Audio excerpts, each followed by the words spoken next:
What's going on, everybody? I'm Caleb Ochoa, also known as NFL Caleb 22, and this is Bet in the NFL Week number 12.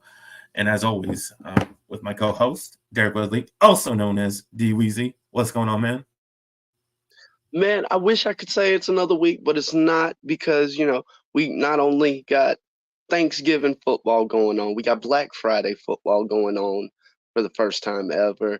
I'm sure there's going to be dozens, if not hundreds, of turkey bowls being played out across, throughout families and backyards. So it's definitely an interesting week for football. And, you know, trying to find a winning record this week. Seem to can't break this tie 2-2-1 past 2 straight weeks. I mean, hell, I'd love to see the betting odds on doing that. Because if it happens a third time, I'm telling you, somewhere out there, I should be making a lot of money off of myself. But looking to enjoy the holidays, and maybe make a little money off this holiday football we got all weekend long. Absolutely. Happy Thanksgiving to all of you. We'll say what's up to Brandon myself. Thanks for tuning in, man. Always happy to have you. And then say what's up to my dad. Um, all right. As always, we will go give you our 5 best bets of the Thanksgiving Day weekend. Before we do that, we have to recap what happened in week 11. And I will start with the favorite, 5-9. Terrible favorites week. Big underdog week against the spread. Overall, still a pretty even split, 78, 77, and 9.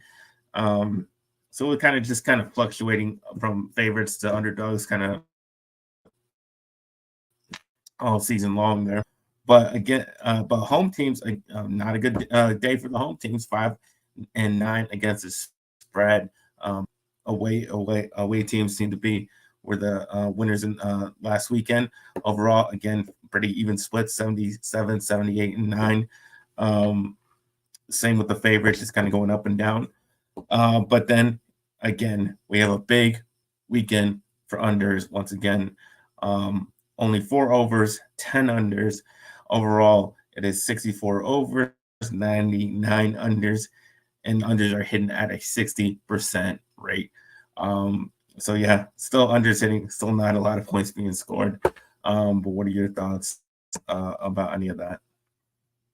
When it comes to the favorites, sort of falling short this week, something that does come to mind, we've seen a couple teams this year underperform, and from the aspect of the book, I imagine that can make it more challenging to handicap than just having a good team. Say whether it's a good team versus a good team or a good team versus a bad team, it's I would imagine it's a little easier to handicap that versus a situation where you have a team that you believe should be doing better and just for whatever reason isn't. Team the Buffalo Bills and Chiefs both come to mind. Uh, and just in most matchups, we would picture them being the favorite. If they weren't, they're going up against another good team. But in some of these games, trying to handicap an underperforming team, somebody's got to be the favorite, and you can't just outright go and make a team like the Chiefs or the Bills an underdog in a matchup. And so, short of them winning outright, it could, not necessarily skew the line, but again, somebody had to be a favorite in the matchup, even if you think the game should be a pick 'em. When you're talking about teams of this caliber, there's no chance in hell you're going to get them around a pick 'em price. You probably won't see them lower than a -3, -4 in that range. So yeah, I think to some degree that maybe is weighing in on the favorites. Being a little underwhelming.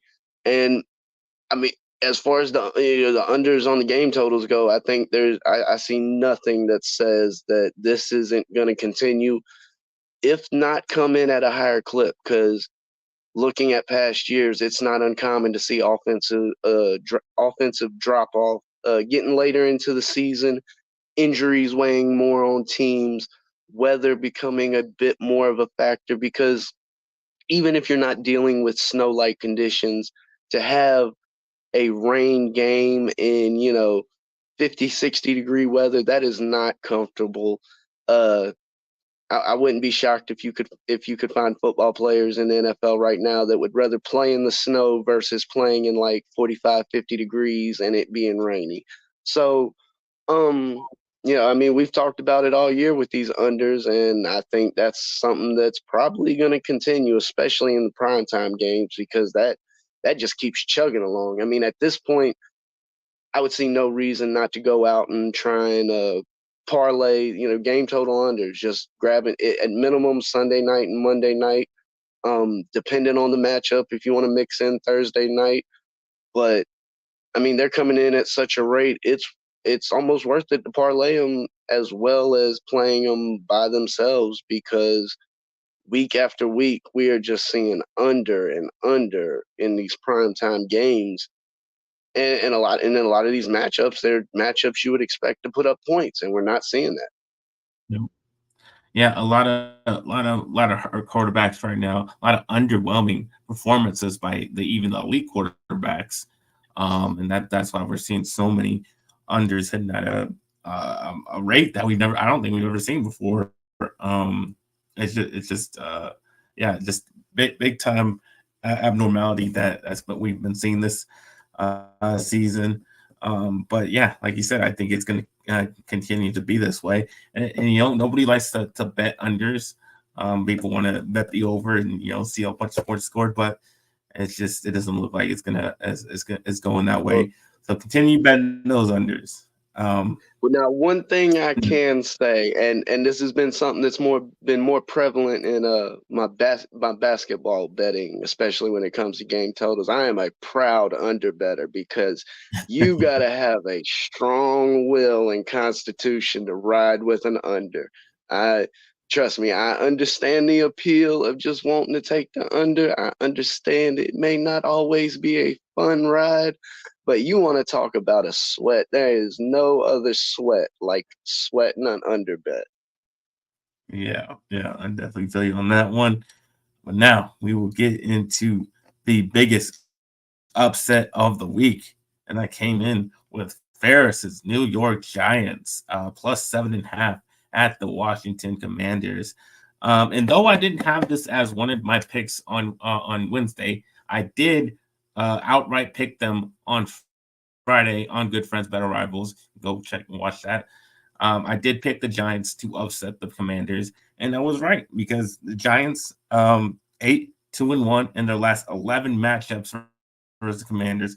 For whatever reason, the no matter what the Giants are throwing out there, and they've thrown out some bad teams in recent years, but it doesn't matter. It does not matter because for some reason they always play well against the Washington Commanders, and most of the time they will beat the Washington Commanders. I don't get it. Some teams just have that over another team. A lot of that happens in divisional rivalries.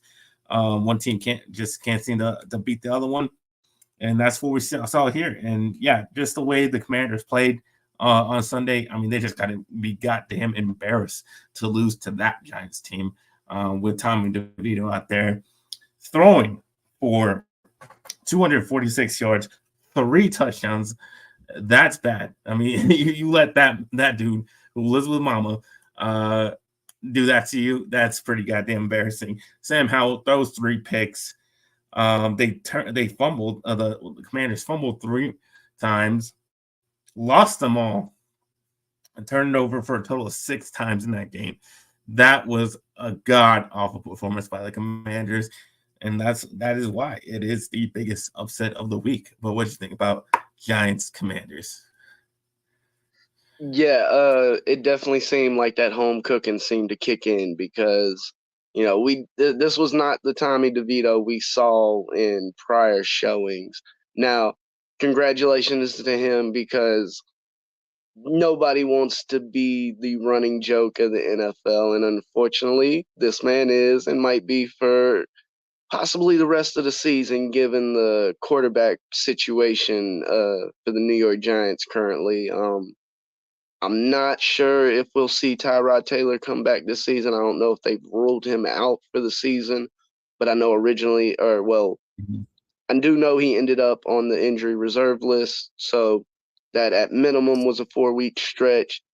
Uh, and again, there's like I said, there's no telling. Yeah, at least to my knowledge, there's no telling if we see him back this season, which means we could likely be seeing Tommy DeVito for the rest of the season for the New York Giants. You know, Coach was able to capture lightning in the bottle with Daniel Jones last year.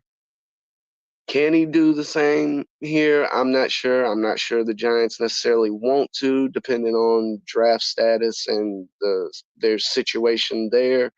Um, but yeah, I think a lot of people would have expected the Washington Commanders to go out and put up points. I mean, I think for a lot of people, that's how they envision this game going.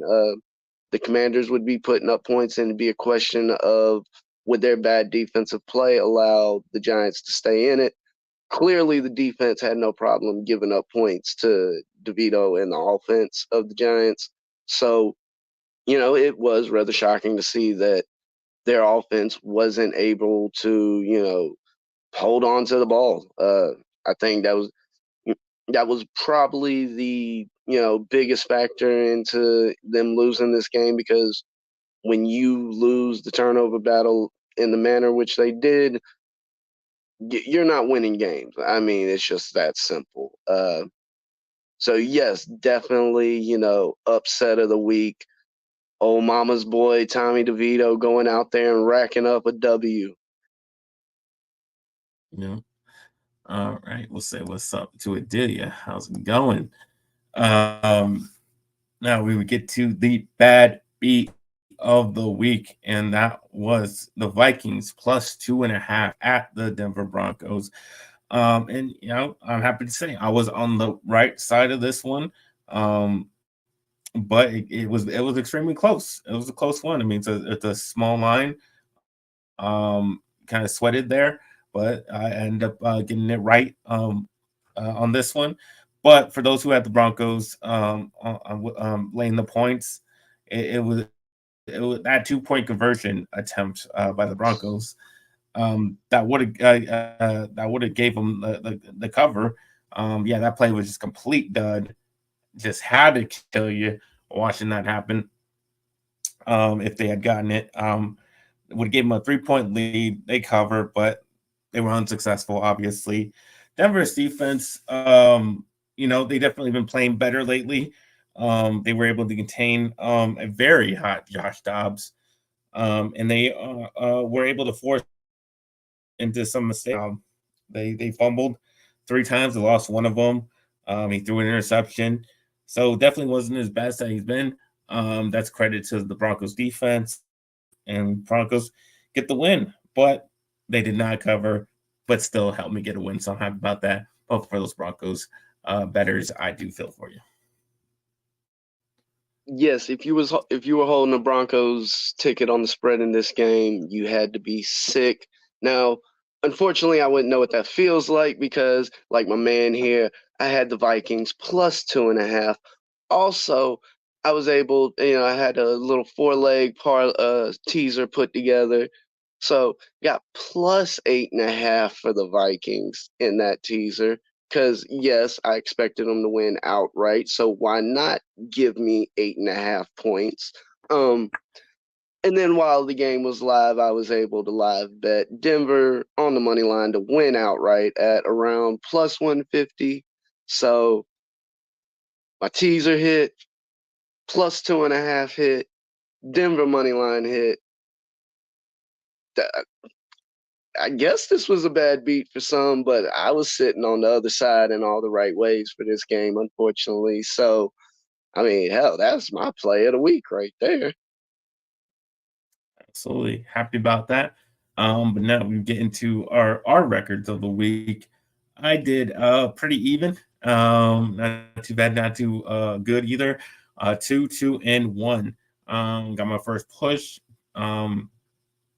this week all season, which was I think that was the Cardinals Texans game. Yep. The Texans won by 5, so that gave me my first push of the week. But my best pick was the Raiders plus 13.5 at the Dolphins.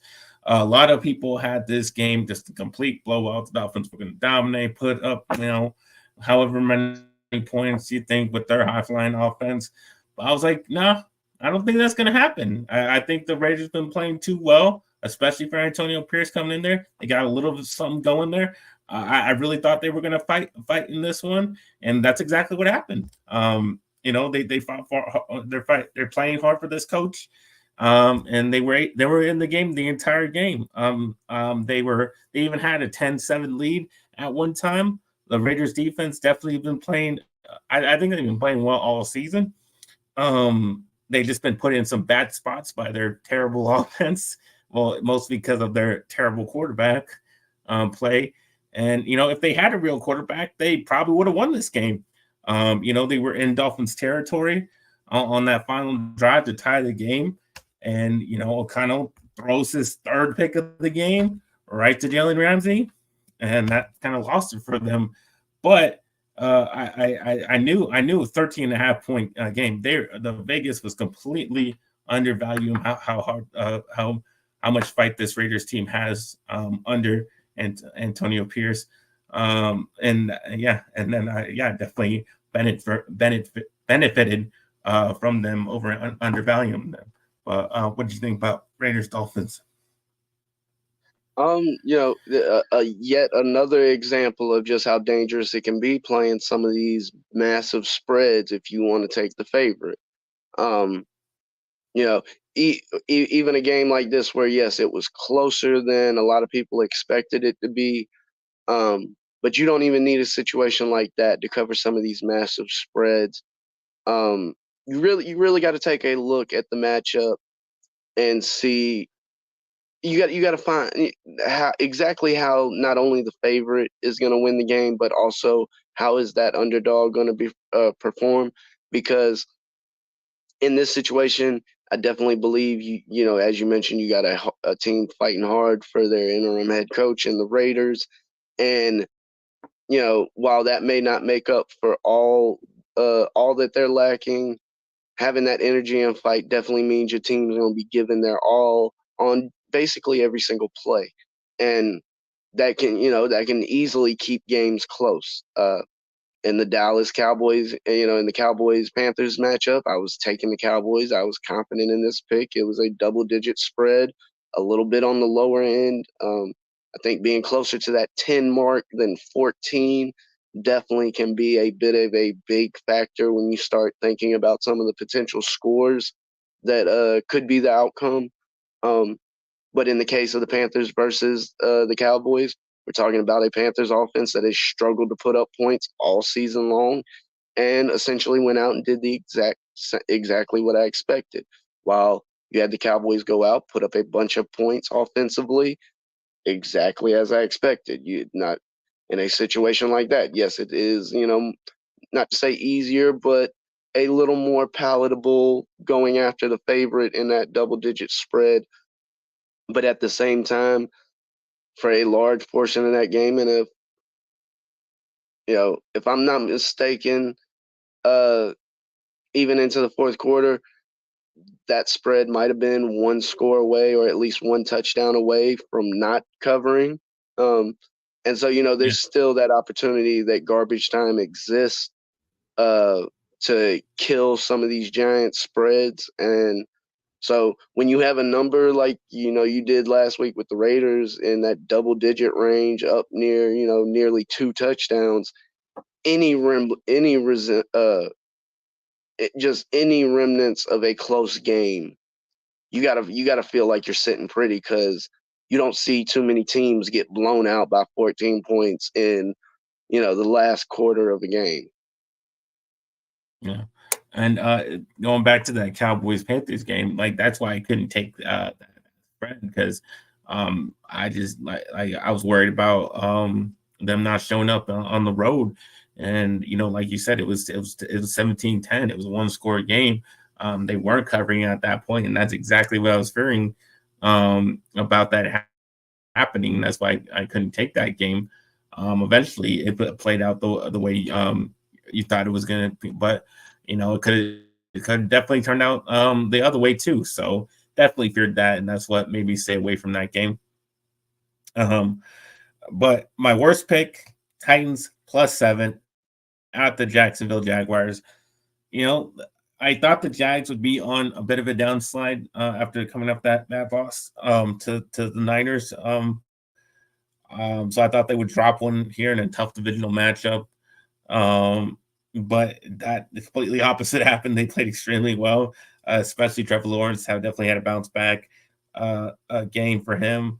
Um, and yeah, the Titans just had no chance. I mean, they were down like 27-0 at one point, and they only scored those last couple touchdowns because they did like some trick plays that got them a couple of scores. Um, yeah, but yeah, they definitely rebounded from that, and the Jags look pretty good again, I guess. Yeah, but just a bad pick for me. But how did you do overall this weekend? Yeah, overall, another 2-2-1 with the push. I mean, if I'm not mistaken, that's 4 or 5 pushes on the season so far. And again, that I'd like to see the betting odds on that. Give me the odds on how many push I'm gonna hit on the season. Uh, but as far as a worst bet, it's probably right there with you, riding with Tennessee in that game. Though I can't say that I'm too upset about the way the Jaguars came out and performed, because I do think that'll lead into a bit of a letdown this week. Coming off that big momentum of a big time, a blowout divisional win, basically. Um, you know, I think the Jaguars are one of these teams where, yeah, and we've seen it out of a few teams this season where one week they seem to be one team, and like Jekyll and Hyde the next week it's a completely different team you see out there. Uh, so I will definitely be looking to fade the Jags going into their next matchup. A little foreshadowing on what maybe one of my picks might be, but yeah, I definitely, that they went out there, Jags went out there and shut me up in this game against Tennessee. Uh, and I think Tennessee is I don't think anybody's fallen off the rails harder than essentially what Tennessee at least hoped for what could be of this season. A potential playoff run at least. And I mean, even before Tannehill went down, I don't think anybody was really looking at this team as a possible playoff contender. And by the time the season ends, I wouldn't be surprised if we see them, picking in the top 10 in the draft, if not somewhere in that maybe top 5 range. Because yeah, they just have seemed to fall apart more and more as the season has gone on. I definitely have. All right, but before we get into our bets of week number 12, um, we like to help you guys out. If you guys can help us out by subscribing to the channel, hitting the like button on this video, and if you really want to help us out, you can join our Patreon. The link is in the description down below. Join any tier that suits you. That would definitely help us out. We really appreciate that if you can do all that. But now we will get to our 5 best bets of the weekend, and I'm going to beat you to the punch uh, on the Jaguars at Texans, because I know you were foreshadowing that game, so I'm going to just beat you to it, and I'm going to take the Texans +1.5. Pretty much for the reasons you said against the Jaguars. Yeah, I think they coming off a big win. They feeling good about themselves, but yeah, I definitely think they're ready for a come back down and having a letdown game. I think the Texans are just too hot right now. CJ Stroud been playing too good. And he has like this confidence that's just just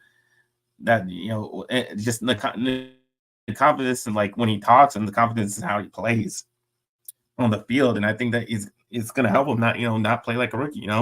He's shown even when he had these interceptions, he's still ready to just sling it and keep throwing it and find a way to win the game. and I think that's going to happen here. I think it's going to be a little bit more high scoring game than we've seen in a lot of these games. But I think you can see some points scored in this game, going back and forth with Travis Lawrence and C.J. Stroud. But I think C.J. Stroud has shown that he can pull one out, and that's what I'm hoping here. I think he's going to pull out on a tough back and forth battle, and he's going to pull out the win for the Texans and for me. The Texans second in passing yards, obviously. I mean, they've been great, while the Jaguars are ranked 30th in passing defense. So I definitely think the Texans have the advantage in this one. Yes, I'm riding right along with the same pick. Houston +1. I would not be shocked if this game is bet all the way down to a pick 'em by the time we get to Sunday. Um, I was looking at some of the, turkey games and the Black Friday games, and honestly, I think in the same light we might view some of these Thursday night games, just throughout the regular season. It's kind of the same light that I'm viewing some of these spreads I see with those games. Nothing I like, nothing that stands out as anything I think there's any real value in. Uh, but Yeah, they're all write divisional ups, matchups with huge spreads, so yeah, that's and, extremely hard and to pick. and what better than to kick off the Sunday slate than Houston, who has been hot all season long. Even when they've lost, they've been in contention with almost every game. Um, I said it early in the season. I thought this was a team that it just seemed like they were playing free, with that lack of concern, with that, they didn't have, you got a rookie coach, a rookie quarterback. It just did. They seem to, they're playing and coaching like they've been there before. And I think that confidence is showing on the field, even when mistakes happen and occur. It's not holding this team back or slowing them down. And so, a division matchup game, they're talking playoffs in Houston, and those are legitimate talks. And so you have a division game like this against, it's likely going to come down to the Jaguars or the Texans. This game could have a big say in who wins the division, thus meaning who earns that guaranteed berth into the playoffs. So, getting that point, I do think Houston will win this game outright. But yeah, give me the +1 with the Texans. All right, my next pick is the Steelers -1 at the Cincinnati Bengals, and like the Steelers management, they're betting on the fact that Fireman Canada is gonna do something for their offense. And, they're betting on that. He was the majority of their problems offensively. It's not all on Kenny Pickett. Obviously, he's a big reason, but it's not all on him. They're making that bet, so I'm gonna make that bet with them and say it was on Matt Canada in that firing him. What is going to do a little something, a little spark for this offense. And it's a tough ask for Jake Browning to go out there against this Steelers pass rush and find his way to a win. So I just can't see the Steelers losing to backup quarterbacks in back-to-back weeks. That just doesn't seem like it's gonna Mike Tomlin's gonna put up with that, and that's why I like the Steelers in this one, even though they're on the road. But Steelers still good against the spread, 10-4 in the last 14 games, 4-1 against the AFC North. So I definitely like the Steelers laying the 1 point in this game. Yeah, the Steelers definitely find ways to claw out wins that seemingly nobody else would. No other team in the history of the damn game could pull out wins in the fashion that some of these Steeler games seem to fall their way. Um, so it is a bet. They would definitely be underdogs if we saw Burrow out there. Um, you know, I think a lot of people would see probably this game more in the blowout fashion. Um, there's a lot of questions about what we're going to get out of this backup and going up against a defense that I think in some might underrate this defense. but it is shown that it is a defense not only that can put up points on the board, but can shut down offenses. So I do think this game will come down to a question of which defense has a better night. And with a skinny spread like that, it's definitely not hard to back the Steelers in a matchup like this. And moving into my second pick, I'm going with the Indianapolis Colts minus 2.5 as they take on. Screen decided to reload on me. Just 1 Buccaneers. second. Yeah, Tampa Bay. Mentioned it earlier in the season. You can have some faith in fading Baker Mayfield led team. Something I learned firsthand with my Panthers. But we've seen a lot. We've seen a lot of drop off out of this Tampa Bay team in the past few weeks. They started off the season a bit of a surprise and shock, and I think we've seen them sort of come back down to earth.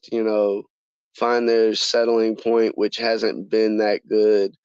It was announced mid-season that essentially they wouldn't be re-signing Mike Evans because he wasn't going to be re-signing with them. So there's no point in trying to have contract extension talks. And I think that that was a big example of the direction this team is heading. So I do think it is in the back of some people's minds there in Tampa that winning is not a good thing at the moment. And the Colts, I don't think there was ever the notion that the season was over when Anthony Richardson went down.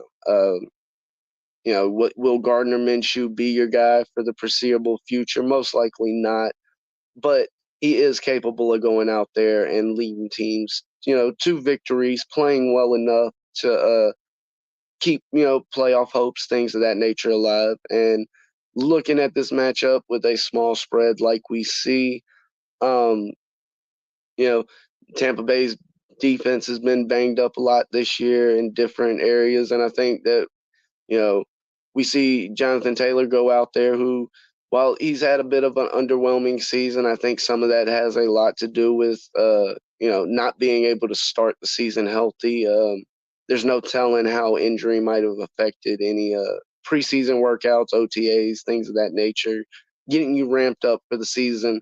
So I think in this match, as we get later into the season, I would not be shocked if we see a little bit more production out of Jonathan Taylor. So Colts minus 2.5 as they take on Tampa. Yeah, this one was one of them I was definitely considering. I like the Colts minus 2.5. I just, I know, can go with it. They're just too. They're 500 for a reason. They're up and down. And that Tampa Bay defense definitely can give them some problems a little bit, and that I maybe like not want to take that one. But yeah, but that was definitely one of the ones I would consider. That probably would have been my sixth pick, picking the Colts minus 2.5. So I'm still on your side with that one. But my next pick is, Vegas continuing to undervalue this Raiders team. So I'm going to go with them. I'm going to take the value in that Raiders minus 9 at home versus the Chiefs. It's just funny because Vegas is ironically undervaluing Vegas. They did last week and they covered, and they're going to do this week. And this is just another case of a big point spread in a divisional matchup, and especially when it happens when the underdog is at home, it usually goes into the home dog's favor. So that's why I'm going to bet on this week. I think the Raiders like I said, I thought the Raiders defense did a good job versus a team with a lot more weapons than the Chiefs have right now. And we just saw Monday night how bad those weapons were for Patrick Mahomes and how much they just utterly failed him in that game. And I think Chiefs win, but the Raiders giving up hard fought battle. against the Chiefs, and they'll definitely cover that 9-point spread. And Raiders 5-2 against the spread in the last 7 games, so I like them to lose, but in a close one. Yeah, I definitely like the Raiders plus the points in this matchup. I don't have it right in front of me, but I'm willing to bet there aren't too many games this season the Chiefs would have been able to cover if there was a 9-point spread in those games. The Chiefs' offense is just not clicking. So, I mean, something is clearly wrong, whether that's a lack of talent, whether that's a lack of coaching, i.e., Bieniemy now being in Washington. Um, you know, clearly something is wrong. And so I don't think anybody in their right mind is going to be taking the Chiefs -9 or especially double digits. This is another one. I think we see this number get closer to maybe 8 or 7.5 as we get to Sunday. I'd be shocked if we saw it drop under a touchdown. I do think the Chiefs win this game, but like you said, a division game. I think we see a closer game that potentially comes down to the last team that scores is the team that wins this one. Maybe on a last second field goal, a last second drive down the field to score a touchdown. But I definitely think we see one of those one score close fought games. Now moving into my next pick, in the same fashion that I think maybe you're looking at Pittsburgh, I'm viewing Cleveland in their matchup as they're taking on the Denver Broncos. Now, Denver turned it around this past week and past couple of weeks, actually, if we want to be honest. But I think the defense of Cleveland is going to come in and give the Broncos offense issues that they hadn't had to face, especially in the past few weeks. And, even if their offense doesn't go out and get many points in this game, all I need them to do is win outright, +1 on the spread. You know, I think we're seeing, everybody thought the Broncos would be doing better. If you're looking at, preseason evaluations of this team, that's clearly not what occurred to start out the season. Things have seemed to turn around some, but I don't see there being any way that this team can go out and put up any significant points against this defense. And if you let this defense go out there and dominate you, it's going to give that offense, even though it's banged up, plenty of chances to put up points.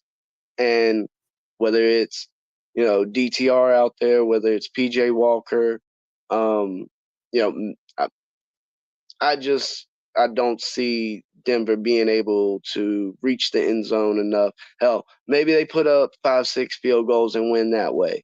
Don't know, but I don't see this Broncos team making it to the end zone, and I'm gonna take the Browns +1. Yeah, this was definitely not one I was going to touch just because it's too close for me.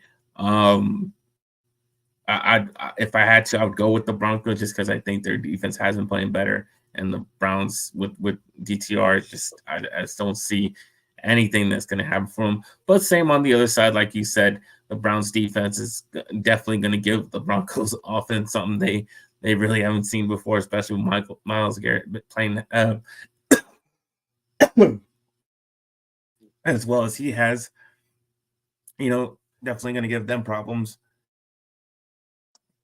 So, but either way, it's going to be tough for either team, and for either offense, and that's why I couldn't even touch it for me. But my next pick is Bears at the Vikings. Vikings laying the points at 3.5, and as long as Josh Dobbs continue to cover the spreads, I'm going to continue to bet on him, especially against a bad Bears team who found a way to lose a game that they led 26-14 with only 4 minutes and 15 seconds left in the game. That's the thing with Fields. He finds ways to lose games. He just finds them.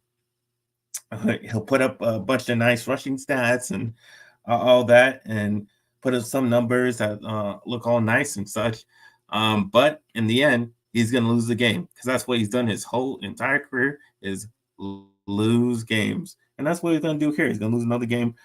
And this one against the Vikings, um, he lost it by getting sacked and then fumbling in the end zone for a safety. So yeah, like I said, just finds a way to lose. The Bears find themselves 5-13-1 against the spread last 19 games. Terrible, terrible team against the spread. Vikings a perfect 6-0 against the spread in the last 6 games. Definitely love the Vikings in this one. Yeah, I'm riding with that exact same pick. I'm still on the Dobbs Express. Um, you know, and we might I'd have to double check, but there, if I'm not mistaken, Justin Jefferson has been activated from the injured reserve list, and I believe that was last week. So we're already at least a few days in, if not a week plus in on that 21-day window. Uh, so there's a possibility we could even see Justin Jefferson back for this game. But even without him, I'm riding with the Vikings and Dobbs. Uh, you know, the Bears have been a mess this season. I thought they would be able to pull things together, more than they have. Clearly, that has not been the case.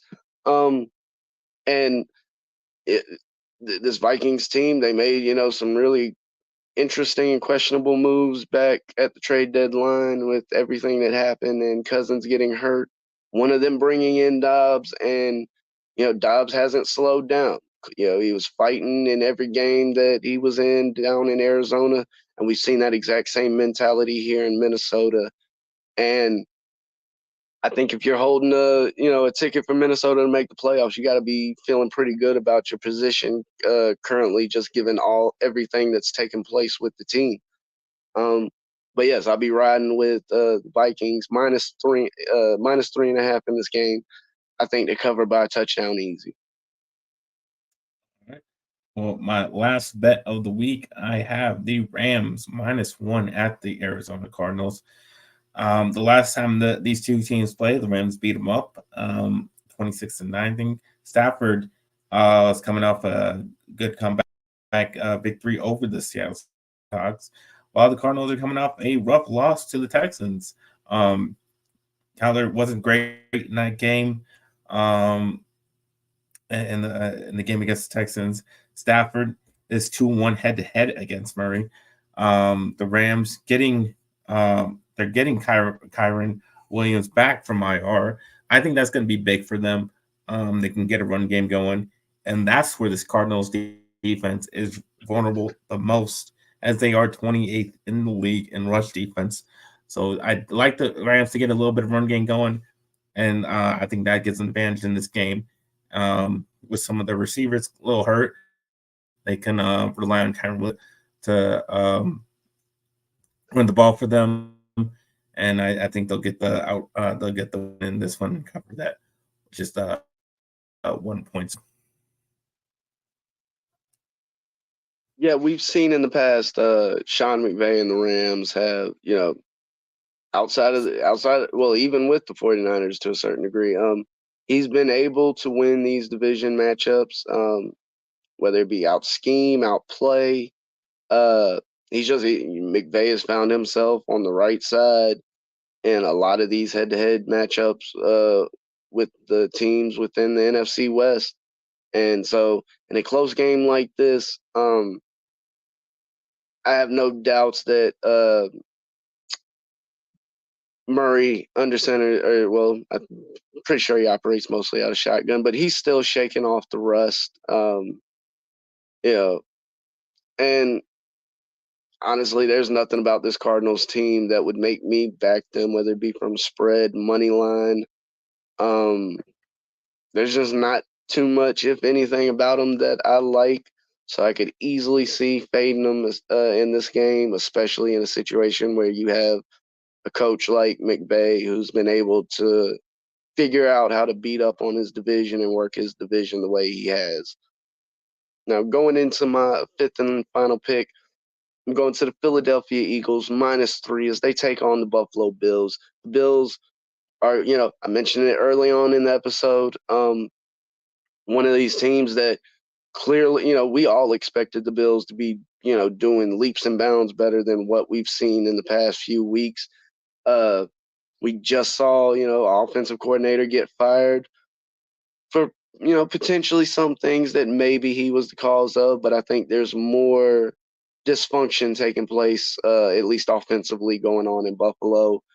And quite possibly, we might see more, more moves made within the coaching staff come the off season. But clearly, this Buffalo Bills team is struggling. And on the other side of that, the Eagles, even in the matchups that they have struggled, they, found themselves on the right side more times than not, especially just winning straight up.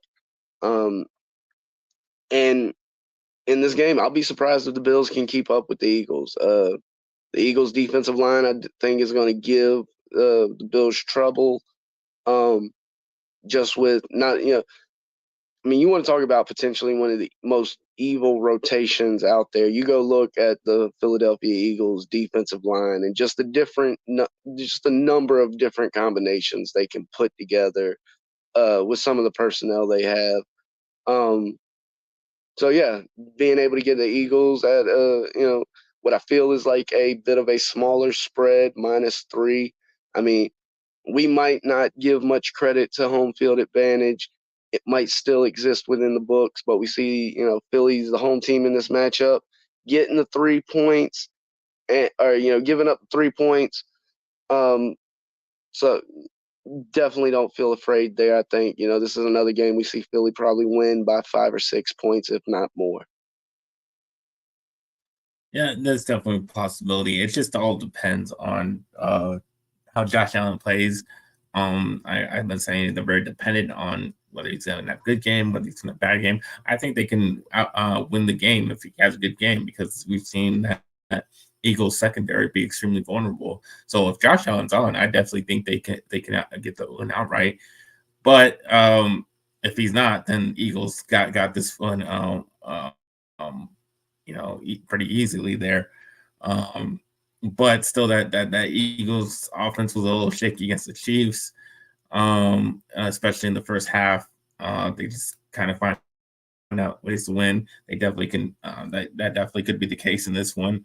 But it's just too much question mark for me to pick either side in this one. But that is all our picks of the weekend.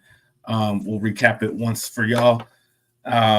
I'm going with the Houston Texans at home versus the Jacksonville Jaguars. They are getting 1.5 points.